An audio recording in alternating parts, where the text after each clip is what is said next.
Arizona's family investigates a man police say pretended to be an FBI agent in one case, and in another stands accused of trying to poison his wife for life insurance money. But this winding, sordid story doesn't end there. Tonight, David Caltabiano digs deeper into a very bizarre plot of drugs, suspected murder, and a mistress looking to make sense of it all. Did you have any idea that he was planning this plot? A mistress and an alleged plot to murder. Before this beautiful house with 3 kids and 8 years of marriage, Teresa Doctor says the romance with Dallas Michaels started online. We met off of Match.com. This is like something you would see out of a movie. What'd you think of him? Very charismatic. He was very bright. He had a lot of potential. He's accused of trying to buy fentanyl to actually poison his wife. By our 3rd date, we were looking at each other's credit reports online. What ran through your mind when police told you that your husband was allegedly planning to poison you? He was trying to prove himself to me and prove that he was trustworthy and responsible. And at the time, his credit was actually better than mine. And on paper, he was great. He was a good match for me. After 6 months of dating and a pregnancy later, Teresa and Dallas got married and would soon own a karate dojo in Queen Creek. Dallas also took up a side job in training people for active shooter situations. It started out with him going to different bars and teaching their staff what to do in case of an active shooter, which is amazing. I thought that this is an amazing skill to have. Teresa didn't know that police were investigating Dallas around this time last year at a local Gilbert bar. Court documents showed Dallas pretended to be an FBI agent, complete with a badge and gun, and tried to extort the bar owner $40,000 by telling him that he caught one of the bartenders dealing drugs, and Dallas could make it go away if he paid up. His alleged plan landed him in police custody. He told me that he did it for us. He said everything he does for us. Except for seeing another woman who Teresa knew nothing about. She asked for her identity to be hidden. How did you know Dallas Michaels?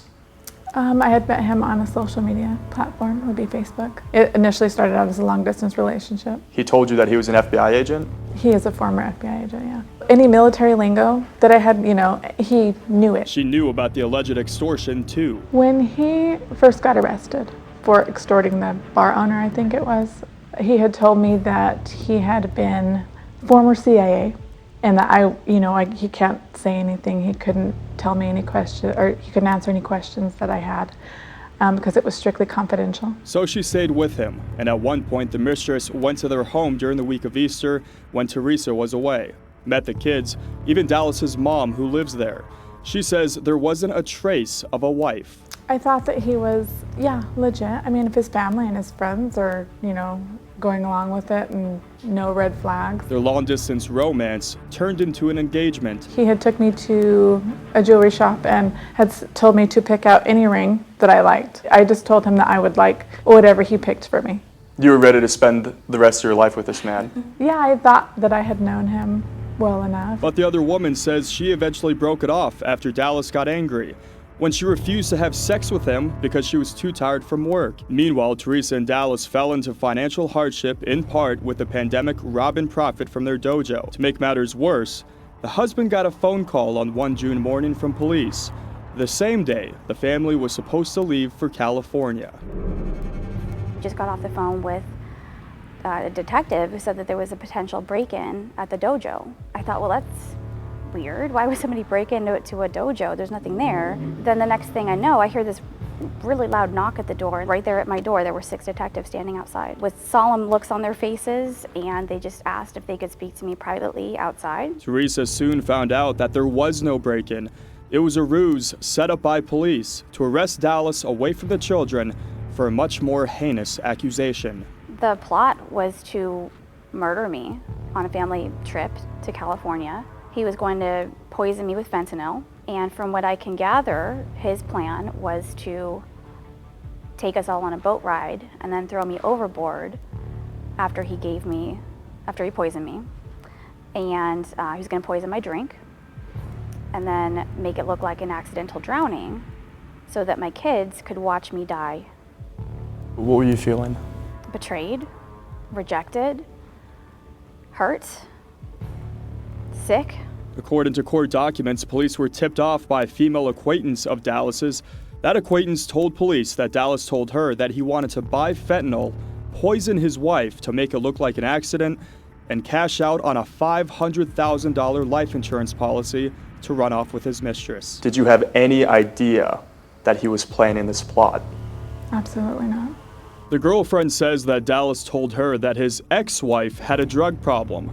Teresa says she doesn't, and they were still married too. Looking back now, saying that she had a drug problem would have been perfect for his evil plot, because I wouldn't have questioned anything, like if she had a past history of drug use, Police set up a sting operation to catch Dallas in the act with his acquaintance. During the sting, the acquaintance asked Dallas if he was sure he wanted to buy pills to poison his wife. Dallas replied, quote, 1,000%, end quote. But then the acquaintance expressed hesitation. Dallas ended the call by saying fentanyl was actually for himself instead of his wife. So there was no way that he was going to use the drugs for himself, period. Why do you think he said that? He wanted to, place the blame elsewhere and make it seem like he didn't have any motive to kill me and that he was depressed. Police did end up charging Dallas with several felonies, including conspiracy to commit first-degree murder. Were there any red flags regarding a possible plot to kill you? No. Honestly, there weren't. I thought that he loved me. I don't really think he loves anybody. Teresa doesn't know what the future holds for her and her 3 kids, but this beautiful home doesn't represent what it once was. There's so many memories in my house, I can't stand being there. She's facing foreclosure, hoping to get enough money to leave the life that turned out to be a lie. I never thought it would be this. I never thought it would come down to this. I thought that there was actually love there, and the whole time he was just using me. Court records show that both of Dallas's cases are still pending. We've reached out to his public defender several times and have not heard back. A plea deal obtained by Arizona's family shows a county prosecutor offering a minimum of 4 years behind bars and a lesser charge in aggravated assault. No word on if he's accepted that deal. The prosecutor's office did not respond to her questions in regards to the plea deal. Dallas Michaels remains in jail. I'm David Caltabiano, reporting for Arizona's family.